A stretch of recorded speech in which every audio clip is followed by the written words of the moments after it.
We're in front of the magnificent Carlisle Castle. I'm here with Christian just before we go on a run, and we're going to have a little quiz this morning. Christian's going to answer 3 questions on Carlisle Castle, and you can see if you can get the questions right too. So let's see how he gets on.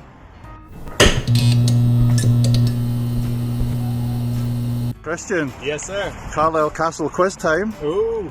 Now, did you know the castle wasn't the first thing to be built here? But a Roman fort was the first thing. All right. But when do you think the Roman fort was built? Oh, wow.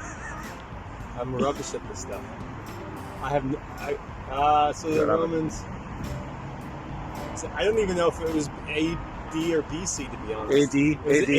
AD. All right, let's guess 60s. I don't know. It wasn't too far. Oh, not far off. All AD right. 72. All right. Great. I'll take that. Next one, multiple choice. Yeah. When was the work on the castle as we know it started? Was it 1066, 1132 or 1314? 1066 for some reason stands out to me, but I have no idea why. It does stand out because that was the Battle of Hastings. All right. But the answer is 1132. All right. And the last one, which famous queen was imprisoned in the castle? Oh, actually, I know this one. Mary, Queen of Scots. Yes. Bonus point for the year? No idea. 1567. Oh, wow. Okay. Well done. 2 out of 3. No, 1 out of 3. Yeah. That's not bad. Thank you, Christian, for the Carlisle Castle quiz. Why all this talk about castles? Well, castles last for a long time. Yes, there are a few ruined ones like the one in Penrith, but I guess if you've been around for a few hundred years, then you'd look a little bit ropey too. Now, castles last because they're well built, they're well looked after, and most importantly, they're built on something solid. No one builds a castle on boggy, uneven field. They always build a castle on something solid. You see, a couple of thousand years ago, there was this man named Jesus who seemed to know what he was talking about, and he was always telling stories. And one of his stories was about 2 builders. He says that one of them was wise. He built a house and he built it on solid ground. But he says that the other builder wasn't as smart, and he built his house on sand. What happened next is what always happens. A storm came, the winds blew and the rains fell and the rivers grew up and flooded. What's going to happen to the homes? Jesus asked. Well, then he tells us the house with its foundations built on the solid ground. It stood. But the house with its foundations built on the sandy ground, it got washed away and collapsed.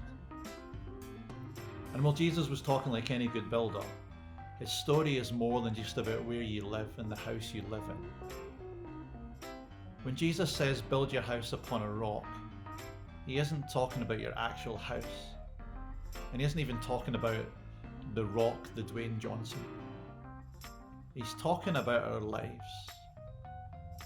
He says so many things can be uncertain, things we think are secure, and things we think we're certain of, they can suddenly be not as secure as we thought. 2020 has shown us that, hasn't it? Lots of things that we thought we could rely on, we suddenly found out weren't that secure after all. Things that we thought were rocks turned out to just be sand. As the storm struck, what we stood on, which we thought was solid, turned out to be sandy. We thought we'd be okay, but instead we just sunk.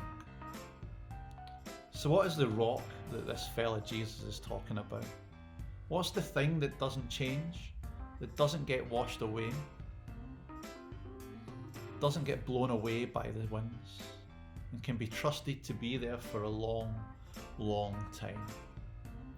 Well, the answer, he says, is him. He says it's me. He says, me, Jesus Christ. He says to trust me. He says, listen to my instructions and let them work in your life, and then you'll have a solid foundations. Instructions to follow Jesus fully instead of looking to man-made things to bring us hope. He says, look to God to bring you hope. We've all been through storms this year, and perhaps you're just starting to figure out the things that you relied on aren't as solid as you thought they were. So the question today is, why not look to Jesus? Why not find out about him? Why not discover what he says is important? And maybe you'll find that he is the solid rock that you can build your life upon.